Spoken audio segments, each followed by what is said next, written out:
Welcome to Fox 54 News at 6. I'm Kenesha Dees. In July, plans were announced to build integral wastewater treatment plant near the Flint River to handle sewage from local homes and businesses. But after numerous complaints from residents, the Alabama Department of Environmental Management decided to hold a public meeting at Buckhorn High School to hear from the community. Fox 54's Valentina Chalala has more.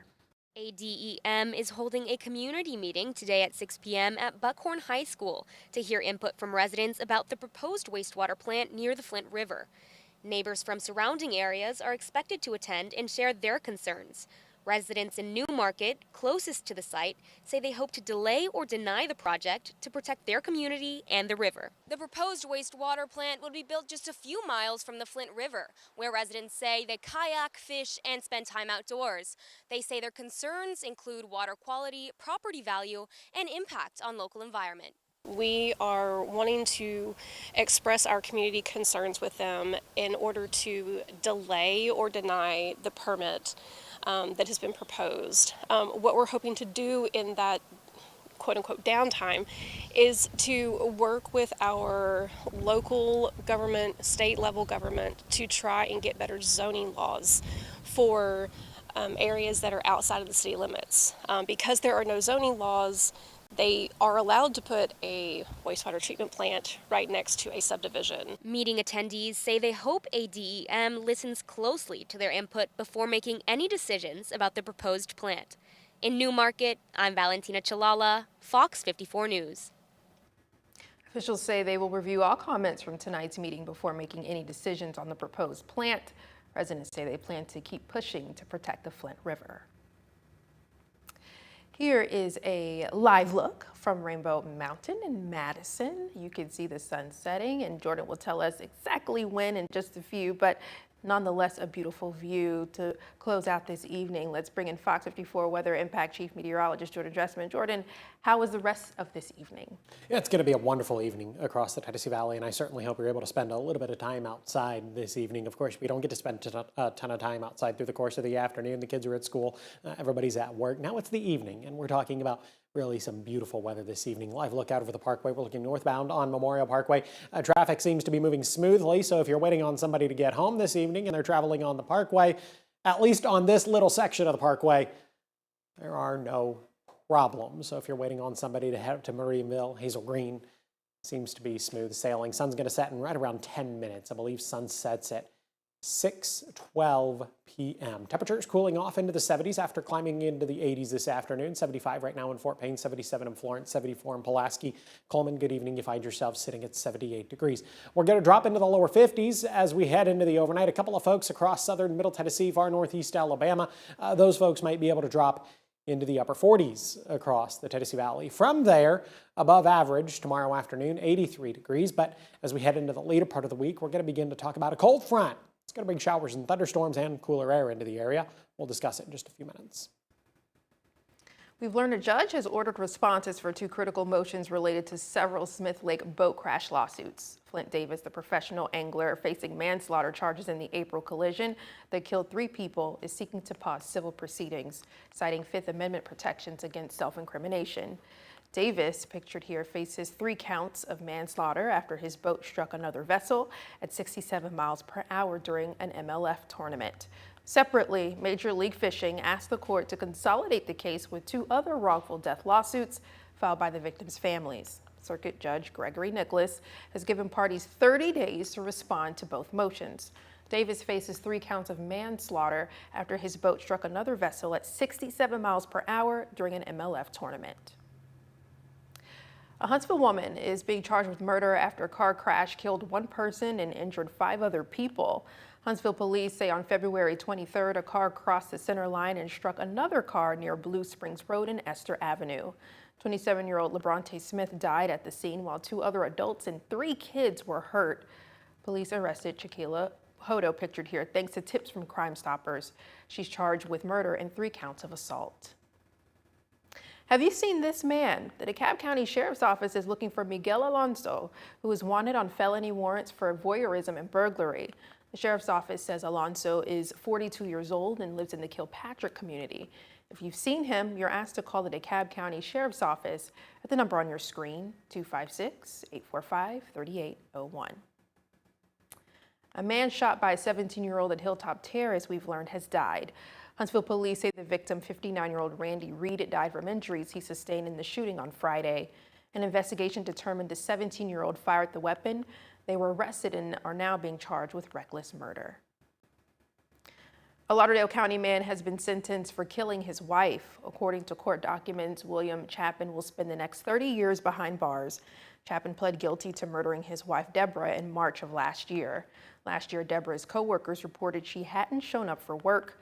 When deputies arrived at the Chapin home, she was found with a gunshot wound to the chest. Grammy Award-winning R&B singer D'Angelo has died today at the age of 51. The artist's family announced D'Angelo passed away after a long cancer battle. His family requested privacy as they mourn his passing. And earlier this year, R&B singer Angie Stone, who shared a child with D'Angelo, died in Montgomery following a car crash. D'Angelo released 3 albums in his career, 2 of which won Grammys. His 2014 release, Black Messiah, is considered a standout in the genre of modern neo-soul.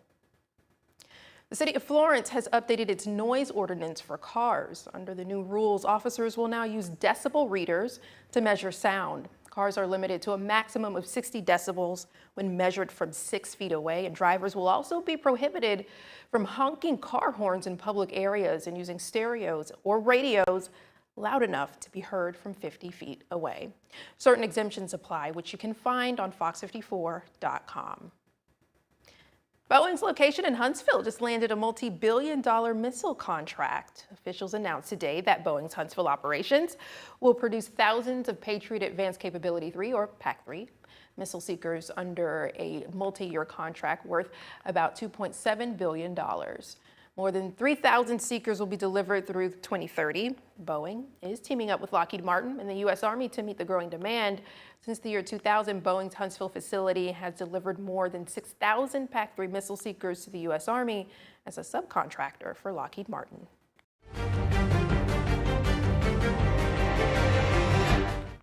One Gin Away is hosting mobile pantries this week to give away free boxes of groceries impacted to workers and their families affected by the government shutdown. Food boxes may be picked up tomorrow at 8 a.m. at Johnny Grill's off of University Drive in Huntsville, and Thursday at 9 a.m. at the Texas Roadhouse on Cox Creek Parkway in Florence. You aren't required to show proof of employment to participate. 2 gates at Red Zone Arsenal have new hours. Gates 1 and 7 are now closed for inbound traffic at 1:30 p.m. and will then remain open for outbound traffic only. Commercial vehicles will also need to use the far right lane of Gate 9 after 1 p.m. Red Zone Arsenal says the new hours are due to effects from the government shutdown. For more traffic impact alerts, go to FOX54.com. And Stephen Prater is supporting his son from a hospital bed and has not left his side since this happened. Hartsville police officer reinstated last night after a deadly police chase last month. We'll tell you where the investigation will go from here. And we get to meet this week's Fox 54 top teacher from Westminster Christian Academy, who's all about science. Oh, and he's all about basketball too. Stay with us.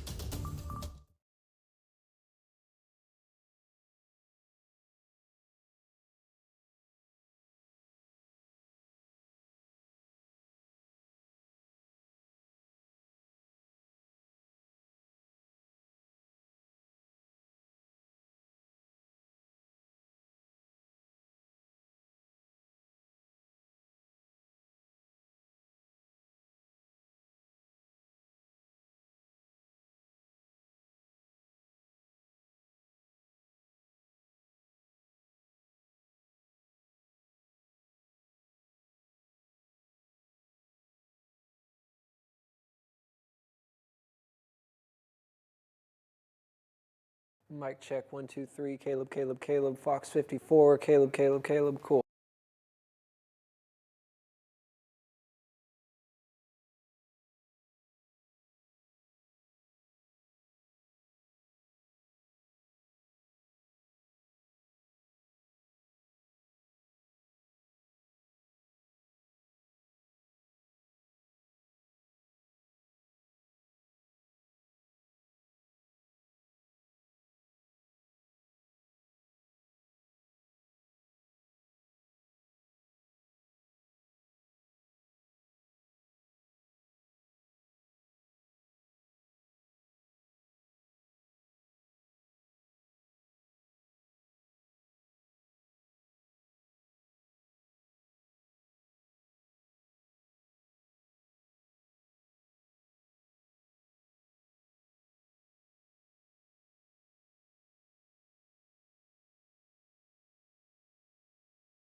City of Priceville is bringing Gary Chapman back into the police force, a decision that's taken a month to get here. It was up to a unanimous vote by the Priceville City Council just last night, with supporters and opponents waiting for hours outside for the verdict to come in. The Priceville Police Department terminated Chapman last month after a high-speed chase into Hartselle ended in a crash that killed 17-year-old Tristan Hollis and injured 3 teens that were in the car with him. Fox 54's Caleb Aguayo shows us what's next. Police officer Gary Chapman's reinstatement last night brought a surge of emotion, some positive with Chapman's family, friends, and supporters, and some negative. Of the 4 teens that were struck in the crash, 1 died. The other 3 were left with ongoing life-threatening injuries. Dog the bounty hunter was there supporting his child just like any parent would do, and that's, admirable. Stephen Prater is supporting his child from a hospital bed down in Birmingham. Young Gavin Prater, one of the victims in this case, cannot walk, cannot talk, and Stephen Prater is supporting his son from a hospital bed and has not left his side since this happened. While not everyone agrees with Chapman's reinstatement, the City Council vote last night concluded a running challenge to the city. Officer Gary Chapman's reinstatement just last night ended a month of deliberation among city leadership. But it's not all over. Chapman's attorney, Scott Morrow, says they will be moving forward with a lawsuit demanding $10 million from the city of Priceville for emotional damages, among other allegations. According to Morrow, Chapman has already received threats of disciplinary retaliation. He was told, and I think in a retaliation step already, that he's going to be put on day shift. He's going to be given a not as good a car to drive. So we're going to be monitoring what happens on his return and whether or not they have disciplinary measures as retaliation for him standing up for himself. But Priceville Police Chief Jerry Holmes said they're ready to move forward. According to Holmes, they'll start by reviewing the pursuit policy, exploring other options to police chases, and conducting regular officer training. Holmes said in a statement to Fox 54, concerning the council's decision about Gary Chapman, "While I do not agree with it, we will acknowledge the decision and will proceed accordingly." He added, "We are ready to refocus, move forward, and get back to work." But just yesterday, Morrow filed a notice of claim giving the city of Priceville 6 months to investigate the allegations in Chapman's lawsuit. In Priceville, I'm Caleb Aguayo, Fox 54 News. Meanwhile, on the criminal side, Fox 54 was first to report that authorities executed multiple search warrants last month as part of an investigation. The documents were made available last week and show the Hartselle Police Department obtained warrants to seize and search a car involved in the chase. Investigators also got a warrant to collect data from the car's airbag control module and to obtain samples from the alleged driver, Archie Hale, pictured here, while he was hospitalized. Now, Caleb, I know you had to do a lot of homework because this is a lot to follow. A ton. Yeah, unfortunately, it resulted in the death of a teen and another teen having to recover extensively, but so many lawsuits involved in this case. Yes, there are. So don't quote me on this. I guess you're going to, but as far as I'm aware so far, I know that the families of the victims are currently suing. The families of the victims are currently suing Archie Hale, the suspect who was driving the car that Chapman was chasing. I know that Gary Chapman is going to be pursuing a lawsuit against the city of Priceville for the emotional damages he suffered with everything that's been going on with his termination. And as far as I know, those are the 2 lawsuits that kind of I've been following. There may be more in the background, though. Yeah, so many layers, and I'm sure we're definitely going to continue to follow this. This is not the end. Oh, no, it's not. It All never right. is. As always, thank you, Caleb. Yes, thank you, Kenesha. Yes. All right, coming up, charity luncheon and fashion show helping to support a local hospital. We'll take you to Decatur. And Jordan, how is weather looking? Yeah, weather looks fantastic for the next couple of days. Our problems don't begin to build into the Tennessee Valley until we get to the weekend. That's when we talk about a cold front that's going to bring showers and thunderstorms. We'll discuss it in a few minutes.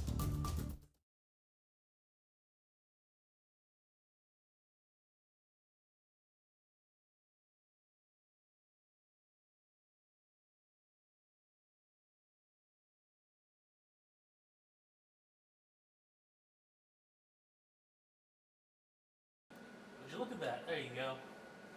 Third time's a charm. All right, cool deal.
Now, Fox 54's Top Teacher. Sponsored by Calhoun Community College. I'm excited to introduce this top teacher. Year-round, he teaches science, but by winter, it'll be all about basketball. This week's Fox 54 top teacher is Adam Feldsbrigge from Westminster Christian Academy in Huntsville. Have a listen to the moment he was surprised. Hey, Adam. Congratulations, you are a Fox 54 top teacher. Oh, thank you so much. You're welcome. Congratulations, man. Thank you, that's awesome. Yeah, good work. Good work. Thank you. A major congratulations. Feldsbrigge teaches 11th and 12th grade science, but check this out. It'll be his first year as the head coach for the girls varsity basketball team at Westminster. If you can tell, he's a Tennessee Vols fan. In fact, he coached with the late and legendary Pat Summitt. First practice was yesterday for the ladies at Westminster, and he says it's about preparing them for the next step. Coaching wise, we're building a family culture here, and so life is so difficult. You need to have people around you that you can depend on and rely on. And then just, teaching them accountability, communication, and effort. We're really thankful that he's here. I think one thing that I respect about him is he really teaches to the standards, and he cares about learning over the grades. So the students in his class, if you walk in, they're usually doing something fun, whether it's a lab or some group work. Yes, we'll have the bonus interviews, including Feldsbrigge sharing the time spent with Pat Summitt, the coach, legendary coach Pat Summitt. That's later on tonight on Fox 54 Plus. Also, be sure to nominate a deserving teacher on fox54.com. Now, the Tennessee Valley's certified most accurate forecast from the Fox 54 Weather Impact Team. And we have a look from Governor's Drive as people head to their destination. Beautiful sky is the backdrop. I can't complain. I've been outside myself over in Athens, at some point here in Huntsville too throughout the day, but I will say altogether, it's been very nice. It's been a nice drive there, being inside and outside of buildings. It has been truly a beautiful stretch of days across the Tennessee Valley, and I'm going to be very sad when it comes to an end. Oh, all things must come to an end, right? Yes, there is an old phrase that goes, all good things must come to an end, and this good thing is definitely going to come to an end, at least a temporary end. I'll show you what I mean by the time we get to the 7-day forecast. Temperatures were just a couple of degrees above average this afternoon. 82 in Huntsville. We saw 83 in Florence. We saw 80 in Fayetteville. Up in southern Middle Tennessee, our friends over in northeast Alabama even saw the lower 80s. Fort Payne saw 80 this afternoon. Albertville saw a high temperature of 82. In case you're curious, the average high temperature for this time of year, right around 76 or 77 degrees. The sun set just a couple of minutes ago. Looks beautiful over in DeKalb County. Back to DeKalb County we go this evening. A beautiful sunset there with some beautiful colors. Despite the lack of cloud cover, we haven't seen much in the way of any sort of cloud cover over the last couple of days. That goes hand in hand with the lack of humidity across the Tennessee Valley. There's really no moisture in our atmosphere to play with, and when there's no moisture in our atmosphere, well, it's impossible to get clouds to develop because clouds are just moisture.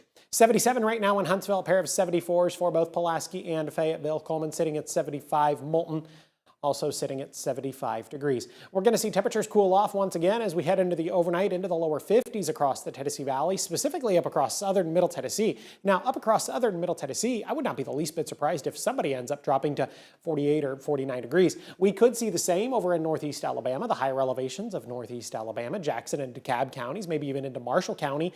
We see a couple of folks where the temperature drops to 48 or 49 as we head into the overnight. I think it's going to be another beautiful night when you could leave the windows open. Above average tomorrow afternoon, temperatures climbing into the lower 80s. I've got a high temperature right around 83 degrees, but you'll be at work by the time we get to that part of the day. Let's talk about actually getting to work and the kids getting on the school bus.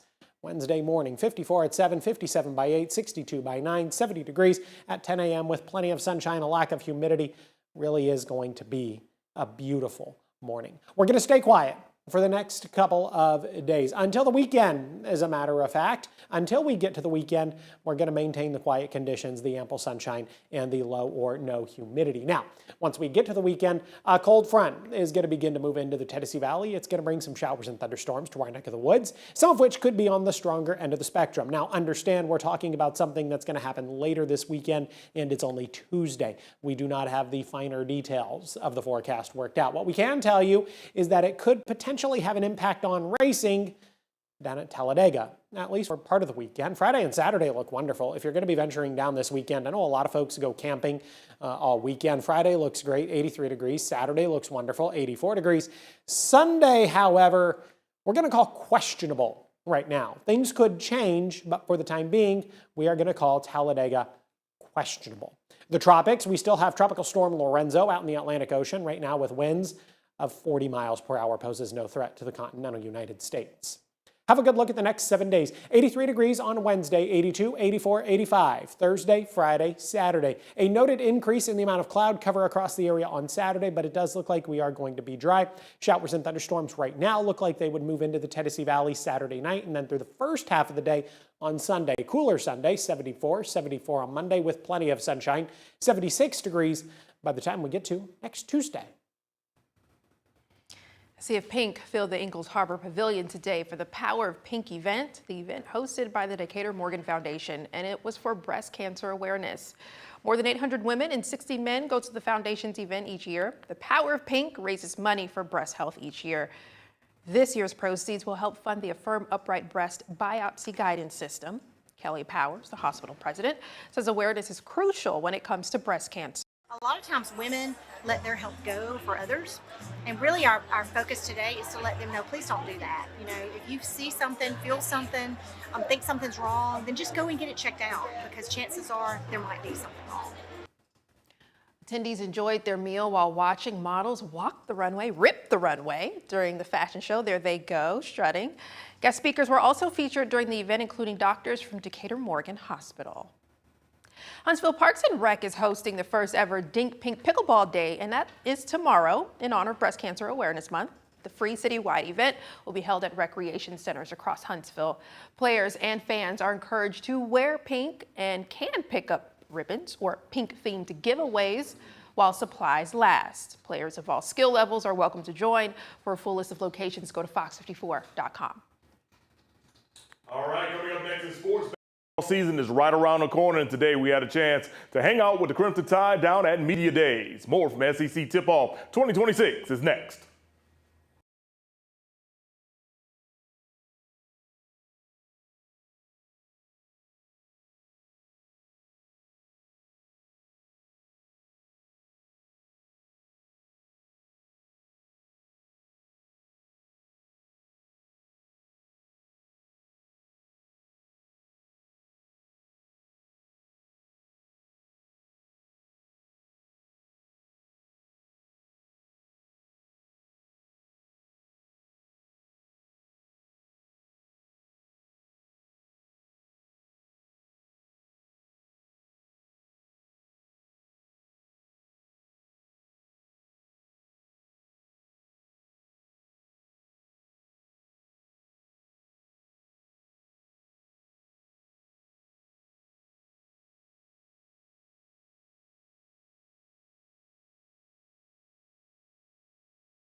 Fox 54 Sports is sponsored by Alpha Insurance.